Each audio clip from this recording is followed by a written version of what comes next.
ಸ್ವಾಮಿ, ಗತಿಸಿ ಹೋಗಿರುವ ದಿನಗಳನ್ನು ನೆನೆಸ್ಕೊಂಡು ನೀವೇ ರೀತಿ ಚಿಂತಾಕ್ರಾಂತರಾಗಿ ಕುಳಿತುಕೊಂಡ್ರೆ ನೋಡಿ, ಸತ್ತು ಹೋಗಿರುವ ಆ ರುದ್ರನ ಮಗಳು ಮರಳಿ ಬರಲಾರಳು.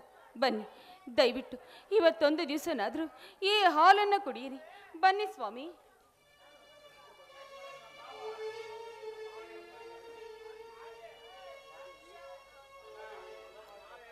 ಮಾದೇವಿ, ಮಗ ಮಾಡಿದ ಮಾನವಿನ ಕೃತ್ಯಗಳಿಗೆ ನಮ್ಮ ಮನೆತನದೇ ಕುಸಿವು ಪ್ರಸಂಗ ಬಂದಿತು. ನಮ್ಮ ಪಾಲಿಗೆ ಪ್ರಾಣಕ್ಕಿಂತ ಹೆಚ್ಚಾಗಿ ಪ್ರೀತಿದ ಮಾಡಿದ ಮಗಳನ್ನೇ ಬಲೆ ಕೊಟ್ಟು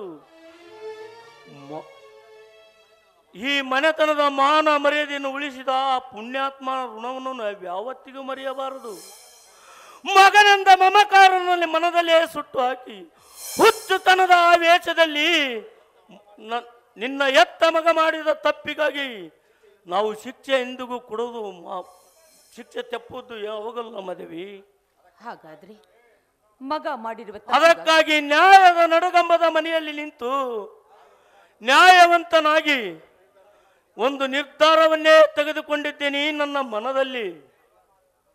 ಅಂದರೆ ಮಗ ಮಾಡಿರುವ ತಪ್ಪಿಗಾಗಿ ಅದ್ಯಾವ ನಿರ್ಧಾರ ತೆಗೆದುಕೊಂಡಿದ್ದೀರಾ ಈ ನಿಮ್ಮ ಮನದಲ್ಲಿ? ಮಾದೇವಿ, ನಾನು ಕೇಳುವ ಮಾತಿಗೆ ನೀನು ಮರು ಉತ್ತರ ಅಷ್ಟೇ ಕೊಡಬೇಕು, ಹೆಚ್ಚಿಗೆ ಮಾತನಾಡಬಾರದು.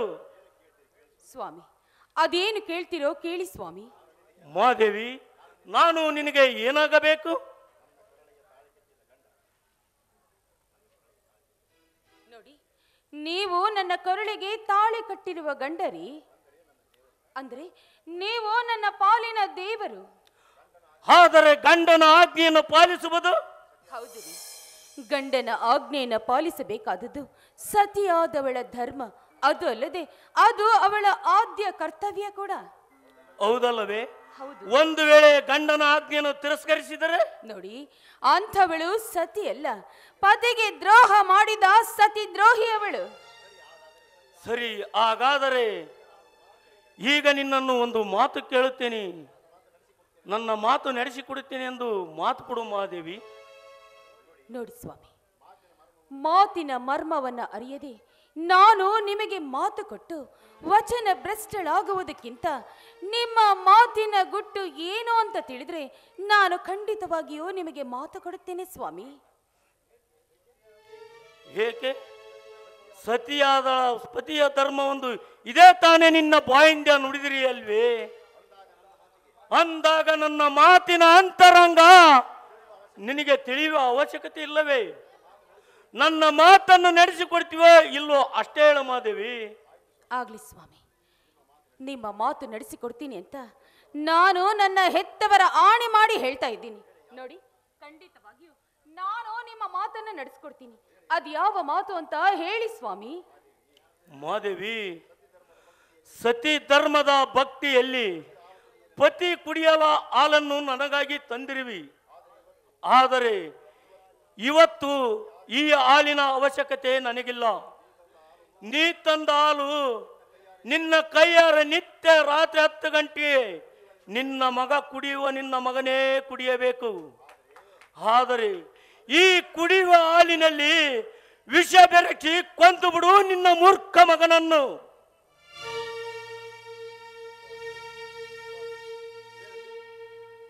ಸ್ವಾಮಿ, ಏನು ಮಾತಾಡ್ತಾ ಇದ್ದೀರಾ? ಹಾಲಿನಲ್ಲಿ ವಿಷ ಹಾಕಿ ನನ್ನ ಹೆತ್ತ ಕಂದನನ್ನೇ ನಾನು ನನ್ನ ಕೈಯಾರೆ ಕೊಲೆ ಮಾಡಬೇಕು ಅಂತ ಹೇಳ್ತಾ ಇದ್ದೀರಾ? ಇಲ್ಲ ಇಲ್ಲ ಇಲ್ಲ ಇಲ್ಲ, ಇದು ನನ್ನಿಂದ ಸಾಧ್ಯವಿಲ್ಲ ರೀ, ಇದು ನನ್ನಿಂದ ಸಾಧ್ಯವಿಲ್ಲ. ಪ್ರತಿನಿತ್ಯ ಅಮೃತ ಉಣಿಸುತ್ತಿರುವ ಈ ನನ್ನ ಕೈಗಳಿಂದ ನನ್ನ ಹೆತ್ತ ಮಗನನ್ನೇ ಕೊಲೆ ಮಾಡು ಅಂತ ಹೇಳ್ತಾ ಇದ್ದೀರೇನ್ರಿ? ಇಲ್ಲ ರೀ, ಇಲ್ಲ, ಇದು ನನ್ನಿಂದ ಸಾಧ್ಯ ಇಲ್ಲ ರೀ, ಸಾಧ್ಯ. ಹೌದು ಹೌದು ಮಾದೇವಿ, ಹೌದು. ನೀನು 9 ತಿಂಗಳ ಹೊತ್ತು ಎದೆ ಹಾಲನ್ನು ಕುಡಿಸಿ ತುತ್ತು ಮಾಡಿದ ಕರಳು ಎತ್ತ ಕರಳಿಗೆ ಗೊತ್ತಾಗುತ್ತದೆ.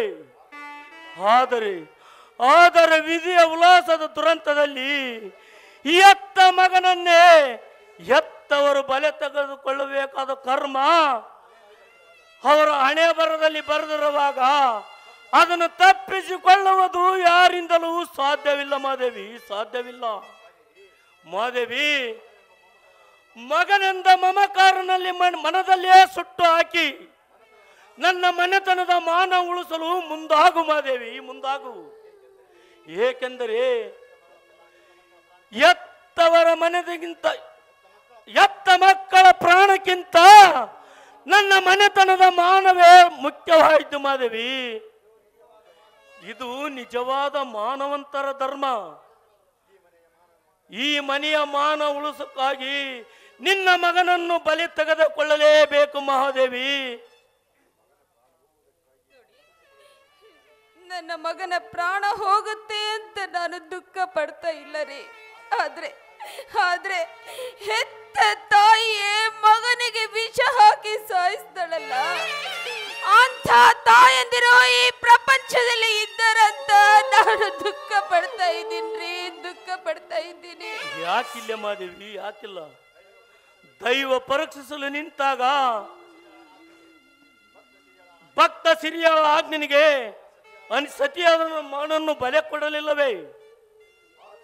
ಬಾಲಚಂದ್ರನ ಹೆಂಡತಿ ಅನಿಸೆಯ ಗಂಡನ ಮಾತಿಗಾಗಿ ತನ್ನ ಮಗನನ್ನು ಬಲೆ ತೆಗೆದುಕೊಳ್ಳಲಿಲ್ಲವೇ? ಅದರಂತೆ ನಮ್ಮ ಮನೆತನದ ಮಾನ ಉಳಿಸಲು ಮಾನ ಕಳೆಯುವ ನಿನ್ನ ಮಗನನ್ನು ಪ್ರಾಣವನ್ನು ಬಲಿ ತೆಗೆದುಕೊಳ್ಳಲೇಬೇಕು ಮಾದೇವಿ. ಮಾನವಂತರ ಮಾನವತಿಗಾಗಿ ಒಬ್ಬ ಕವಿ ಮಾತನ್ನು ಹೇಳಿದ್ದಾನೆ. ಪ್ರಾಣ ಹೋದರೂ ಮಾನಬೇಕೆಂದು ನಾನುಡಿಯನ್ನು ಎಂದು ಮರೆಯದರು ಮಾದೇವಿ. ನಿನ್ನ ಮನದಲ್ಲಿ ಮಾದೇವಿ, ನನಗೆ ಹೆಚ್ಚಿಗೆ ಮಾತನಾಡುವ ಅಭ್ಯಾಸ ನನಗಿಲ್ಲ. ಆದರೆ ಈಗ ನಿನ್ನ ತಲೆ ಮಾತನಾಡುವುದು ಒಂದೇ ಒಂದು ಮಾತು ಮಹಾದೇವಿ. ಸ್ವಾಮಿ, ಅದು ಯಾವುದು ಸ್ವಾಮಿ? ಮಹಾದೇವಿ, ನಿನಗೆ ಮಗ ಬೇಕು, ನಿನಗೆ ಕೊರಳಲ್ಲಿ ಕಟ್ಟಿರುವ ಮಾಂಗಲ್ಯ ಬೇಕು. ಹೇಳು ಮಾದೇವಿ, ಹೇಳು, ಯಾವುದು ಬೇಕು ಹೇಳು ಮಾದೇವಿ, ಹೇಳು. ಸ್ವಾಮಿ, ನೀವ್ ಈ ರೀತಿ ಕೇಳಿದ್ರೆ ನಾನು ಏನು ಅಂತ ಹೇಳಿ ಸ್ವಾಮಿ? ನಾನು ಏನು ಅಂತ ಹೇಳಿ? ಮಗ ಮತ್ತು ಮಾಂಗಲ್ಯ ಇವೆರಡು ನನ್ನ ಬಾಳಿಗೆ ಎರಡು ಕಣ್ಣುಗಳಿದ್ದ ಹಾಗೆ. ಯಾವುದನ್ನ ಬೇಕು ಅನ್ನಲಿ, ಯಾವುದನ್ನ ಬೇಡ ಅನ್ನಲಿ, ಆದ್ರೂ ಕೊನೆಯದಾಗಿ ಸತಿಯ ಧರ್ಮದಲ್ಲಿ ನಿಂತು ನಾನು ಕೇಳುವುದು ಒಂದೇ ಒಂದು ಸ್ವಾಮಿ. ಯಾವುದು? ನೋಡಿ, ನನಗೆ ಮಗ ಹೋದರೂ ಮಾಂಗಲ್ಯ ಬೇಕು ಸ್ವಾಮಿ, ಮಗ ಹೋದರೂ ಮಾಂಗಲ್ಯ.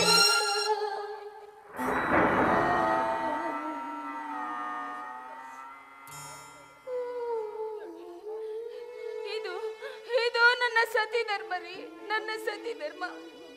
ಮಾದೇವಿ, ನಿಜವಾದನ್ನೇ ಮಾತನ್ನೇ ಮಾತನಾಡಿದ್ವಿ ಅಲ್ಲೇ ಮಾದೇವಿ. ಹೆಣ್ಣಿನ ಸ್ಥಾನದಲ್ಲಿ ನಿಂತುಕೊಂಡು ನೋಡು ಮಾದೇವಿ, ಈಗ ನಿನ್ನ ಮಗ ಮಾಂತೇಶ ಬರುವ ವೇಳೆಯಾಗಿದೆ. ಎತ್ತ ತಾಯಿ ಕೈಯಿಂದ ಹಾಲು ಕುಡಿಯಬೇಕ ಅವನ ಹಂಬಲ ಮನದಲ್ಲಿ ತುಂಬಿಕೊಂಡಿರುತ್ತದೆ. ನಿನ್ನ ಕೈಯಿಂದ ಕೊಡುವ ಹಾಲಿನಲ್ಲಿ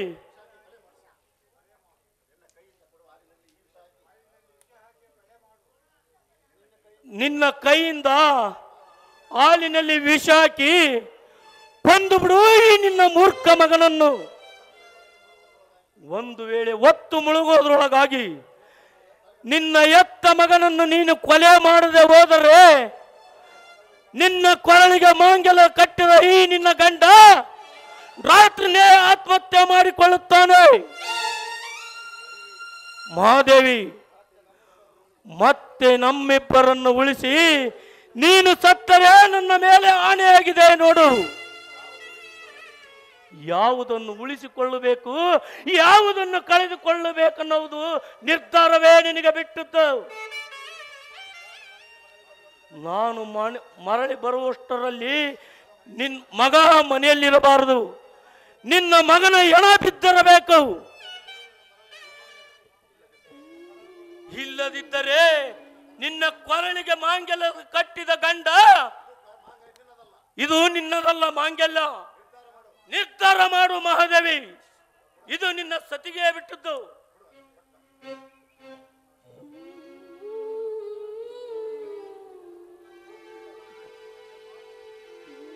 ಮೆಚ್ಚಿದೆ ಬ್ರಹ್ಮ, ನಿನ್ನ ಕೃತೆಗೆ ನಾನು ಮೆಚ್ಚಿದೆ. ಬ್ರಹ್ಮ, ನನ್ನ ವಿಧಿ ಬರದ ಹಾಡೆ ಬರದ ಲಿಖಿತವನ್ನ ಇಷ್ಟೊಂದು ಚೆನ್ನಾಗಿ ಬರೆದಿದ್ಯಲ್ಲ, ಮೆಚ್ಚಬೇಕು ಬ್ರಹ್ಮ. ನಿನ್ನ ಕೃತೆಗೆ ಮೆಚ್ಚಲೇಬೇಕು. ದೇವ,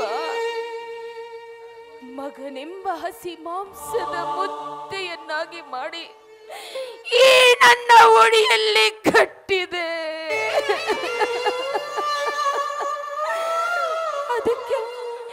ಅದಕ್ಕೆ ಯಾರ ಕಣ್ಣು ಬೀಳಬಾರದು ಅಂತ ನನಗೆ ಕಟ್ಟೆಚ್ಚರ ನೀಡಿದೆ. ಆದ್ರೆ ಇಂದು ಆ ಹಸಿ ಮಾಂಸವನ್ನೇ ತಿನ್ನುವ ರಣಹದ್ದನ್ನಾಗಿ ನನ್ನನ್ನು ನಿಲ್ಲಿಸಿದೆ.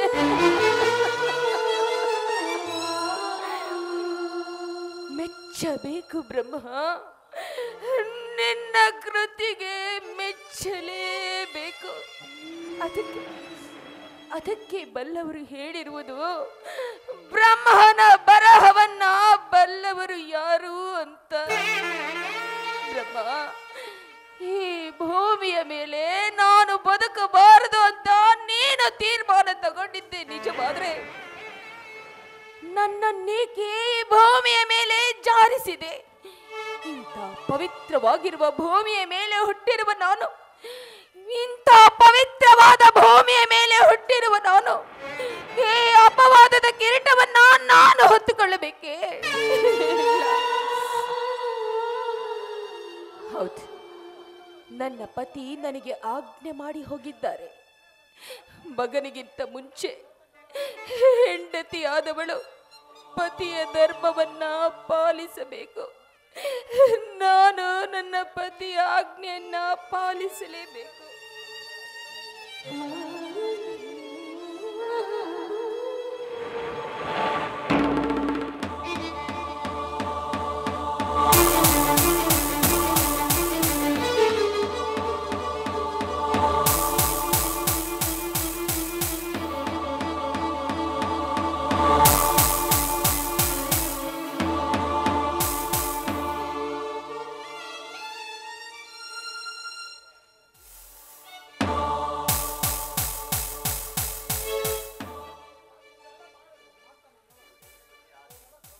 ದೇವರೇ, ನನ್ನ ಪತಿಯ ಆಜ್ಞೆಯಂತೆ ನನ್ನ ಮಗ ಕುಡಿಯುವ ಹಾಲಿನಲ್ಲಿ ನಾನು ವಿಷ ಹಾಕಿರುವೆ.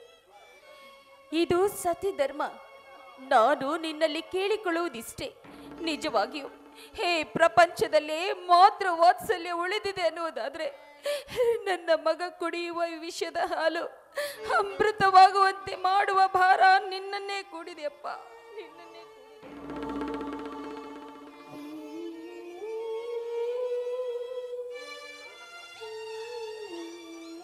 ಏನಮ್ಮ ಅಮ್ಮ, ಮನೆಗೆ ಬರುವಷ್ಟರಲ್ಲಿ ಮನೆಯ ಬಾಗಿಲಲ್ಲಿ ಹಾಲಿನ ಲೋಟವನ್ನು ಹಿಡಿದು ನಿಂತಿರುವೆಯಲ್ಲಮ್ಮ. ಎಷ್ಟಮ್ಮ ಈ ನಿನ್ನ ಮಗನ ಮೇಲೆ ಪ್ರೀತಿ. ನಿನ್ನಂಥ ತಾಯಿಯನ್ನು ಪಡೆಯಬೇಕಾದರೆ ನಿನ್ನ ಹೊಟ್ಟೆಯಲ್ಲಿ ಹುಟ್ಟಿದ ಮಕ್ಕಳು ಪುಣ್ಯ ಪಡೆದಿರಬೇಕಮ್ಮ. ಎಷ್ಟೋ ತಾಯಂದಿರನ್ನು ನಾನು ನೋಡಿದ್ದೇನೆ, ಆದರೆ ನಿನ್ನಂಥ ತಾಯಿಯನ್ನು ನಾನು ಎಲ್ಲಿ ನೋಡಿಲ್ಲವಮ್ಮ.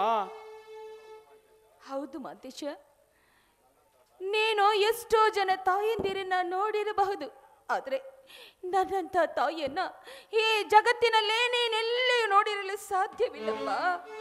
ಮಗನ ಮೇಲೆ ಪ್ರೀತಿ ಹೆಚ್ಚಾಗಿ ಈ ರೀತಿ ಹಾಲು ಕುಡಿಸುವ ತಾಯಿಯನ್ನ ನೀನೆಲ್ಲಿ ನೋಡಿರಲು ಸಾಧ್ಯವೇ ಇಲ್ಲ ಮಾಂತೇಶ. ನೋಡಪ್ಪ, ನನ್ನ ಹೊಟ್ಟೆಯಲ್ಲಿ ಹುಟ್ಟಿ ಬಂದಿದ್ದು ನಿನ್ನ ಪುಣ್ಯನೋ ಅಥವಾ ನಿನ್ನಂತವನಿಗೆ ಜನ್ಮ ಕೊಟ್ಟ ತಾಯಿಯಾಗಿದ್ದು ನನ್ನ ಪುಣ್ಯನೋ ನನಗೊಂದು ಗೊತ್ತಿಲ್ಲಪ್ಪ, ನನಗೊಂದು ಗೊತ್ತಿಲ್ಲ. ಅಮ್ಮ, ಏಕಮ್ಮ ನಿನ್ನ ಕಣ್ಣಲ್ಲಿ ಕಣ್ಣೀರು? ಯಾಕೂ ಇಲ್ಲಪ್ಪ, ಯಾಕೂ ಇಲ್ಲ.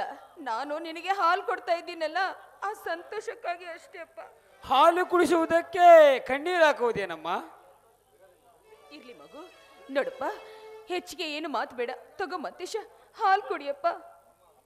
ಅಮ್ಮ ಅಮ್ಮ, ಇವತ್ತು ನನ್ನ ಹುಟ್ಟು ಹಬ್ಬ. ಬಹುಶಃ ನೀವು ಯಾವುದೋ ಕೆಲಸದ ಒತ್ತಡದಿಂದ ಮರೆತಿರಬಹುದು. ನನ್ನ ಹುಟ್ಟುಹಬ್ಬದ ದಿವಸ ಎತ್ತ ತಾಯಿಯ ಕೈಯಿಂದ ಹಾಲು ಕುಡಿಯಬೇಕಾದರೆ ಹಾಲು ಕುಡಿಯುವ ಮುಂದೆ ನನ್ನದೊಂದು ಮಾತಿದೆಯಮ್ಮ. ನಿನ್ನ ಹತ್ತಿರ ಒಂದು ಮಾತಿದೆ. ಆ ಮಾತಿಗೆ ನೀನು ಒಪ್ಪಿದರೆ ಮಾತ್ರ ಹಾಲುವನ್ನು ಕುಡಿಯುತ್ತೇನೆ. ತಾರಮ್ಮ ಹಾಲು.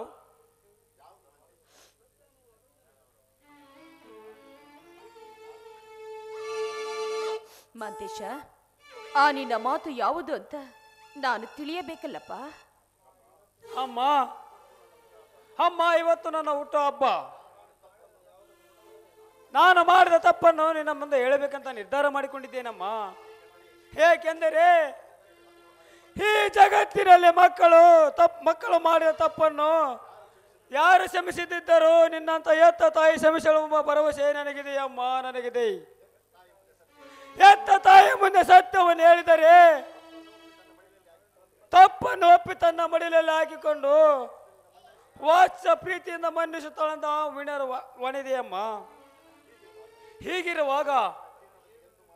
ಹೀಗಿರುವಾಗ ನನ್ನ ಜೀವನದಲ್ಲಿ ಎಂದು ಮಾಡಿದ ತಪ್ಪನ್ನು ನಾನು ಮಾಡಿಬಿಟ್ಟಿದ್ದೇನಮ್ಮ, ನಾನು ಮಾಡಿಬಿಟ್ಟಿದ್ದೇನೆ. ಆ ತಪ್ಪನ್ನು ನಿನ್ನ ಮುಂದೆ ಒಪ್ಪಿಕೊಳ್ಳುತ್ತೇನಮ್ಮ. ಆ ತಪ್ಪನ್ನು ನೀನು ಕ್ಷಮಿಸಿದ್ದೇನಂತ ಹೇಳೋವರೆಗೂ ಮುಂದೆ ನನಗೊಂದು ಮಾತು ಕೊಡಮ್ಮ. ಮಾಂತೇಶ, ನೀನು ಯಾವ ತಪ್ಪು ಮಾಡಿದ್ಯಾ ಅಂತ ನಾನು ತಿಳಿಯಬೇಕಲ್ಲಪ್ಪ.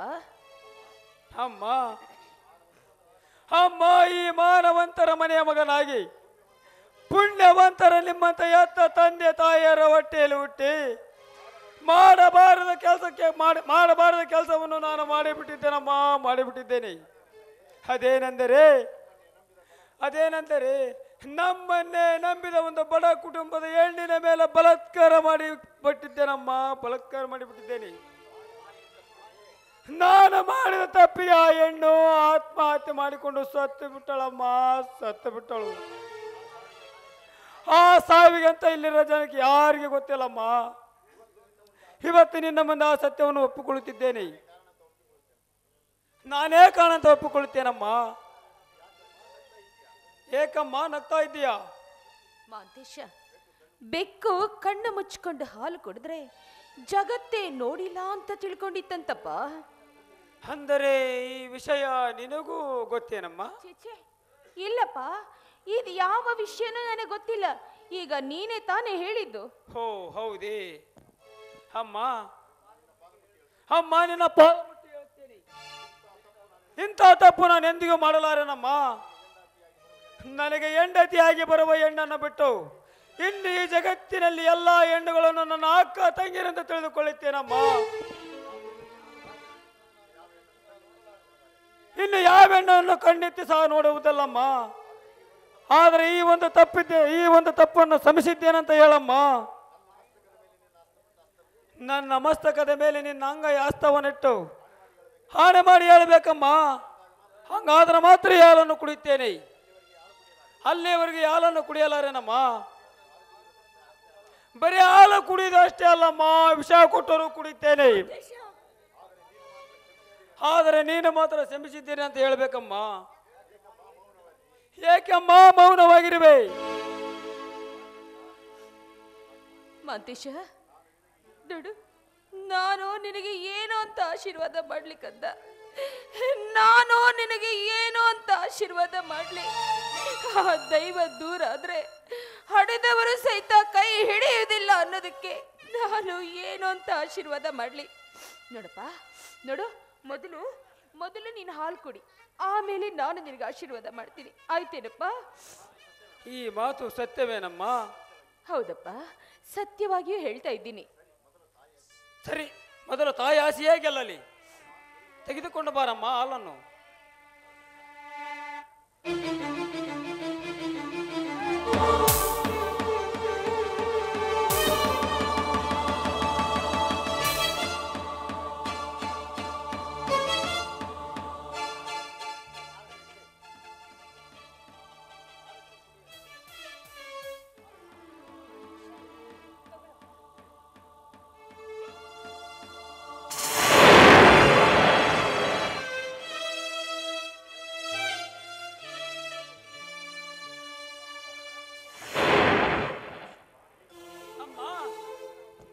ಅಮ್ಮ ಈಗಲಾದ್ರೂ ಶ್ರಮಿಸಿದ್ದೇನೆ ಅಂತ ಹೇಳಮ್ಮ.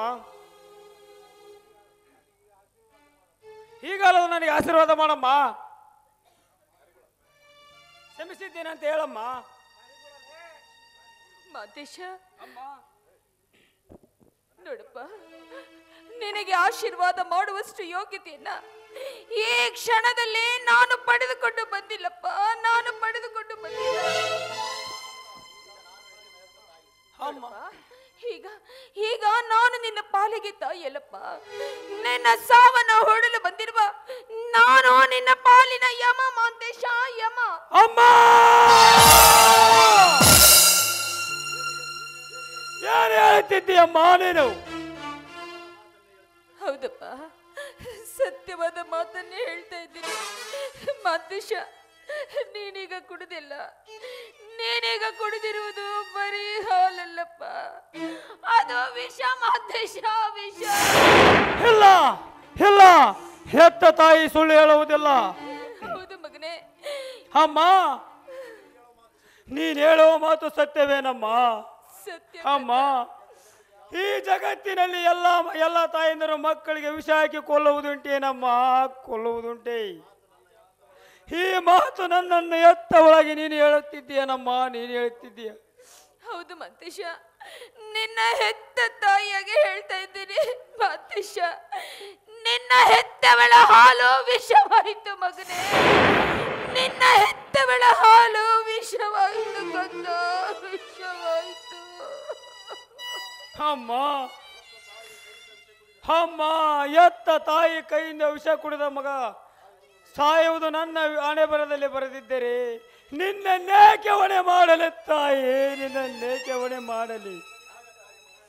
ನ್ಯಾಯಕ್ಕಾಗಿ ಮಗನನ್ನೇ ಬಲೆ ಕೊಟ್ಟ ನಿಮ್ಮಂತ ಪುಣ್ಯವಂತ ತಂದೆ ತಾಯಿರ ಹೊಟ್ಟೆಯಲ್ಲಿ ಮತ್ತೊಮ್ಮೆ ಹುಟ್ಟಿ ಬರಲೆಂದು ದೇವರಲ್ಲಿ ಬೇಡಿಕೊಳ್ಳುತ್ತೇನಮ್ಮ, ಬೇಡಿಕೊಳ್ಳುತ್ತೇನೆ.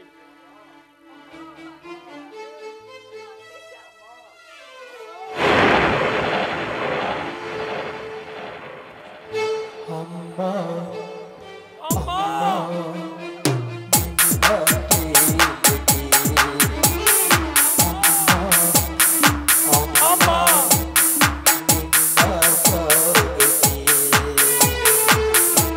ಸರಿಸಾಟಿ ಯಾರೂ ಇಲ್ಲ ನಿನಗಿಂತ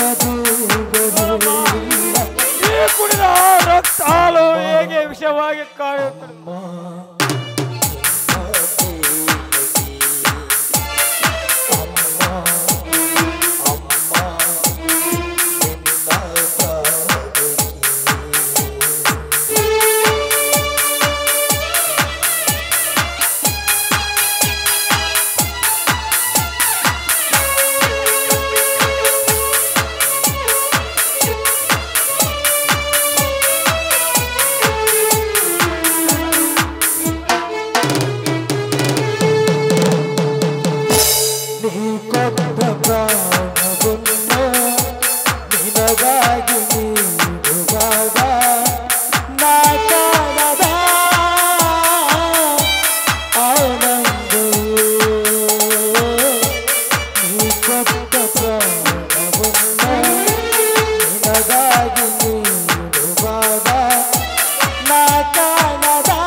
ಮಾದೇವಿ, ಏಕ ಮೌನ ತಾಳಿ ನಿಂತಿರುವೆ ಮಾದೇವಿ? ನಿನ್ನ ದುಃಖದ ಕಡಲು ನನಗೆ ಅರ್ಥವಾಗುತ್ತಿದೆ ಮಾದೇವಿ, ಅರ್ಥವಾಗುತ್ತಿದೆ. ಇದು ಅನಿವಾರ್ಯ ಪ್ರಸಂಗ ಮಾದೇವಿ.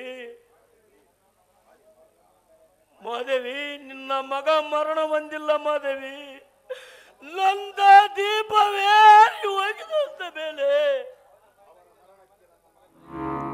ಅವನ ಮರಣಕ್ಕೆ ನನ್ನ ಮನೆತನವೇ ಕಾರಣ. ಬಾ ಮಾದೇವಿ ಬಾ. ನಾನಿಷ್ಟು ಮಾತನಾಡಿದ್ದರೂ ನೀನು ಏಕೆ ಮೌನ ತಾಳಿ ನಿಂತಿರುವಿ ಮಾದೇವಿ? ಬಾ ಮಾದೇವಿ ಬಾ. ನಾನಿಷ್ಟೊಂದು ಮಾತನಾಡಿದ್ದರೂ ಏಕೆ ಮೌನ ತಾಳಿ ನಿಂತಿರುವಿ ಮಾದೇವಿ? ಬಾ ಮಾದೇವಿ ಬಾ.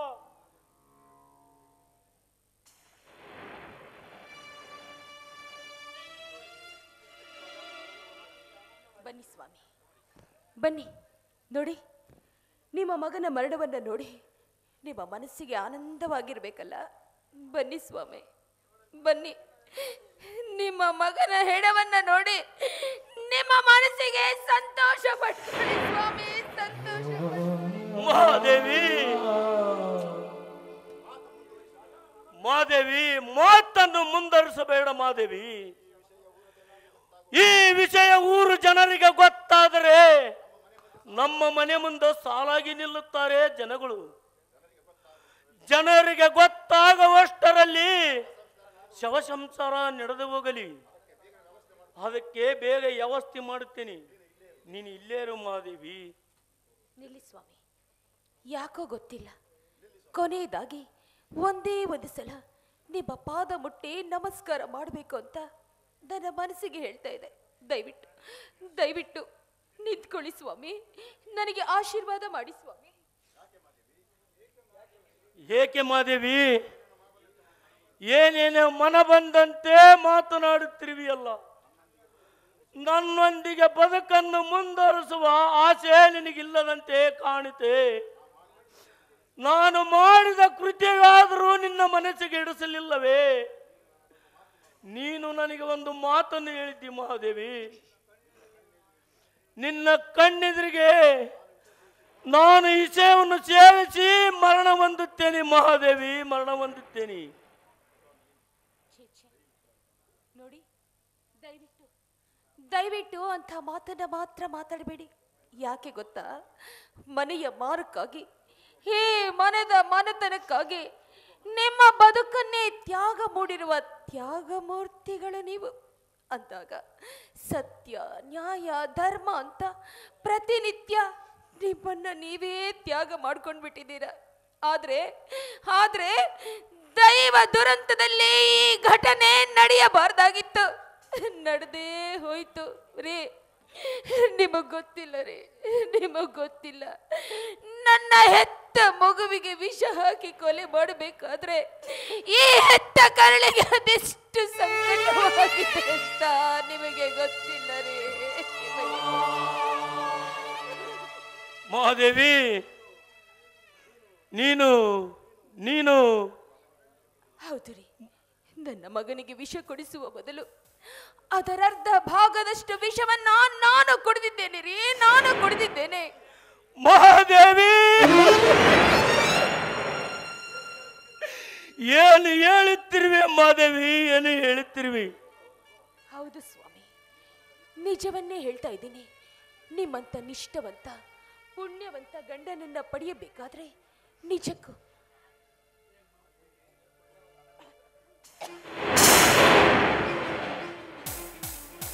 ನೋಡಿ, ನನ್ನಂತ ಪುಣ್ಯವನ್ನ ಈ ಪ್ರಪಂಚದಲ್ಲಿ ಯಾರು ಮಾಡಿಲ್ಲ ಅಂತ ಕಾಣುತ್ತೆ ರೇ.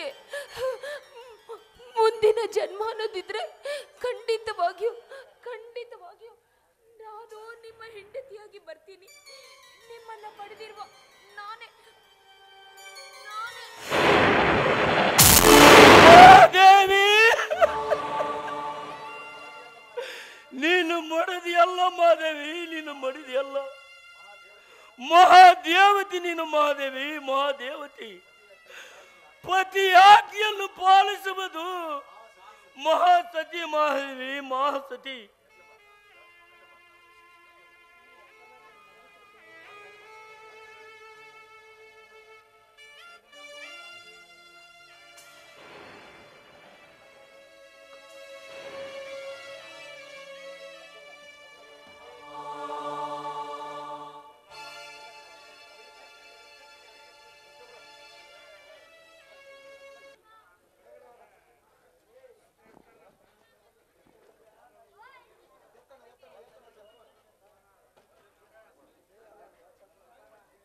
ಅಪ್ಪವ್ರ ಹಿಂಗೆ ಚಿಂತೆ ಮಾಡಿಕೊಂತ ಕುಂತ್ರೆ ಹೆಂಗ್ರಿ? ನನ್ನ ಮಗಳು ಹುಟ್ಟಿದ್ದು ನಿಮ್ಮ ಮನೆಯನ್ನು ಮಸಣ ಮಾಡುವುದಕ್ಕಾಗಿ. ನಮ್ಮ ಮಗಳು ಹುಟ್ಟಲಿಲ್ಲವೆಂದರೆ ಇಷ್ಟೆಲ್ಲ ಅನಾಹುತ ಆಗುತ್ತಿರಲಿಲ್ಲ ದಣ್ಯರ, ಇಷ್ಟೆಲ್ಲ ಅನಾಹುತವಾಗುತ್ತಿರಲಿಲ್ಲ. ನನ್ನ ಮಗಳು ಹುಟ್ಟಿ ನಿಮ್ಮ ಮನೆಯನ್ನು ಮಸಣ ಮಾಡಿಬಿಟ್ಟಳು ದಣ್ರಾಜ. ರುದ್ರ, ಯಾರ ಜನ್ಮಕ್ಕೆ ಯಾರು ಸಾವು ಕಾರಣವಿಲ್ಲಪ್ಪ.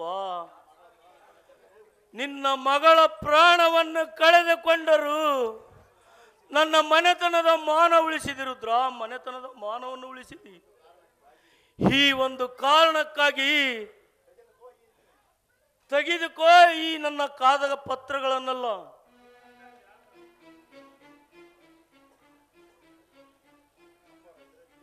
ಅಪ್ಪೋರ, ಇದರಲ್ಲಿ ಏನಿದೆ? ಇದರಲ್ಲಿ ನನ್ನ ಮನೆ, ಆಸ್ತಿ, ಅಂತಸ್ತು, ಸಿರಿ ಸಂಪತ್ತು ಇದನ್ನೆಲ್ಲ ನಿನ್ನ ಹೆಸರಿಗೆ ಬರೆದಿದ್ದೇನೆ ಮಾಂತೇಶ. ನೀನು ಈ ಮನೆಗೆ ಆಳು ಮಗನಲ್ಲಪ್ಪ, ಆಳು ಮಗನಲ್ಲ. ನೀನು ಈ ಮನೆಗೆ ಮಗ ಅಪ್ಪ, ನೀನು ಈ ಮನೆಗೆ ಮಗ. ಇನ್ನು ಮುಂದೆ ಈ ಮನೆಯಲ್ಲಿ ನ್ಯಾಯ, ನೀತಿ, ಧರ್ಮ ಎಲ್ಲವನ್ನು ನಿನಗೆ ಒಪ್ಪಿಸಿ ಹೋಗುತ್ತೇನೆ ರುದ್ರ. ಆದರೆ ಒಂದೇ ಒಂದು ಮಾತು ರುದ್ರ, ಮಾನವಂತರ ಮನೆತನದಲ್ಲಿ ಯಾವ ಕಾಲಕ್ಕೂ ಮಾನವನ್ನು ಕಳೆದುಕೊಳ್ಳಬಾರದು. ನ್ಯಾಯಕ್ಕಾಗಿ ಹೋರಾಡಬೇಕು. ಸಮಯ ಬಂದರೆ ಪ್ರಾಣವನ್ನು ಕೊಡಕ್ಕೆ ಸಿದ್ಧವಾಗಿರಬೇಕು. ರುದ್ರ, ತೆಗೆದುಕೋ ಈ ಕಾಗದ ಪತ್ರಗಳನ್ನೆಲ್ಲ.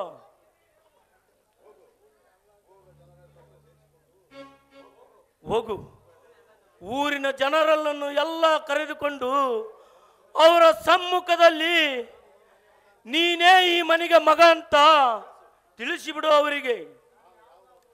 ನಾನು ಯಾವುದಾದ್ರೂ ಕಾಶಿಗೋ ಇಲ್ಲ ಕಲ್ಯಾಣಕ್ಕೆ ಇಲ್ಲ ಯಾವುದಾದ್ರೂ ಒಂದು ಮಠಕ್ಕೆ ಸೇರುತ್ತೇನೆ.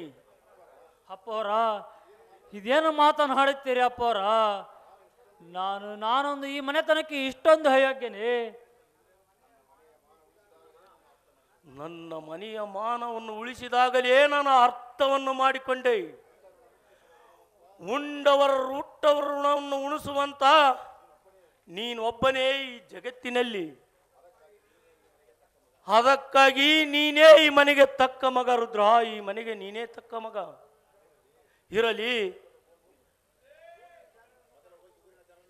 ಮೊದಲು ಹೋಗಿ ಊರಿನ ಜನರನ್ನು ಕರೆದುಕೊಂಡು ಬಾ.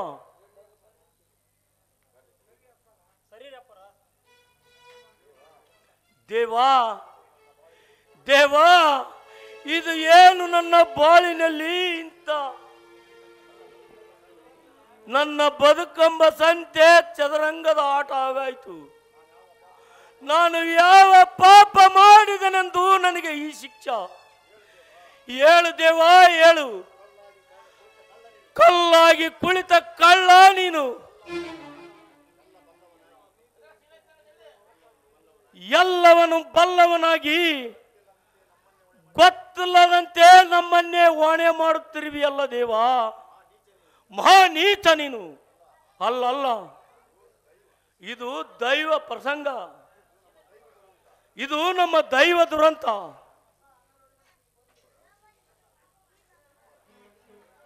ಅಪ್ಪರ, ಊರ ಸದ್ದು ಬರುತ್ತದೆ ದಣ್ಯರ, ಊರ ಸದ್ದು ಬರುತ್ತದೆ. ದಡಿ ದಡಿ, ಎಂತ ಘಾತ ಇದು, ಎಂತ ಘಾತ ದಡಿ.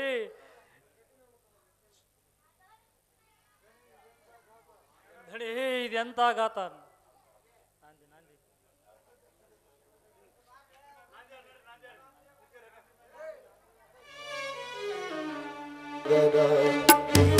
ಗುರು